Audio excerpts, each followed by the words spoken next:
Did you know that there is a particular place on earth that God seems to be really fond of? That's right, an everyday place with streets and buildings and people. Not a metaphor or a hypothetical, a geographical location. And it's called Jerusalem.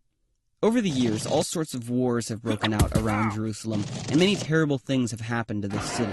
So naturally, many efforts have been made to fix the problems that keep popping up. Like the passing of hundreds of UN resolutions, or awarding the Nobel Peace Prize to Yasser Arafat. Heck, even Bill Clinton tried playing his saxophone when all else failed. But it seems like the more we try to fix things, the worse they become. Now, we could continue coming up with elaborate strategies and complex plans to restore peace and well-being to Jerusalem, but sometimes the most complex problems are solved in the simplest ways. So what we decided to do, and what we're asking you to do, is the simplest thing anybody possibly could do. Pray. That's right, pray. You might be thinking, well, I live in Ireland or New Zealand or Nebraska. Why should I pray for a city I've never been to? Well, to give credit where credit is due, the idea has been around for a while, and it turns out we're actually commanded to pray for Jerusalem.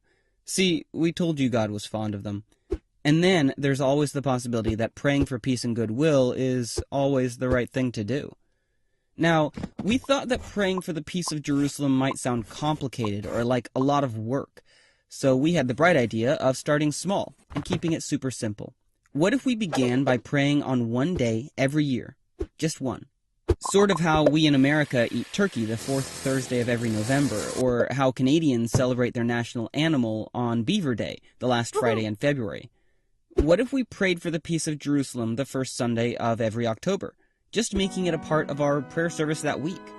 God might think it's really cool to have his children praying in different languages, in different ways, for the very same thing. And while some remain skeptical that prayer makes a difference, hundreds of thousands have already committed to pray for the peace of Jerusalem this one day a year. Who knows? Maybe prayer will remind us that we're not in charge of the world to begin with. Or maybe prayer will move God's heart to do something wonderful in Jerusalem. Or maybe, just maybe, prayer will change us. Let's find out. Sign the prayer resolution and mark your calendar for the first Sunday of every October, and join us and the world as we unite in prayer for the peace of Jerusalem.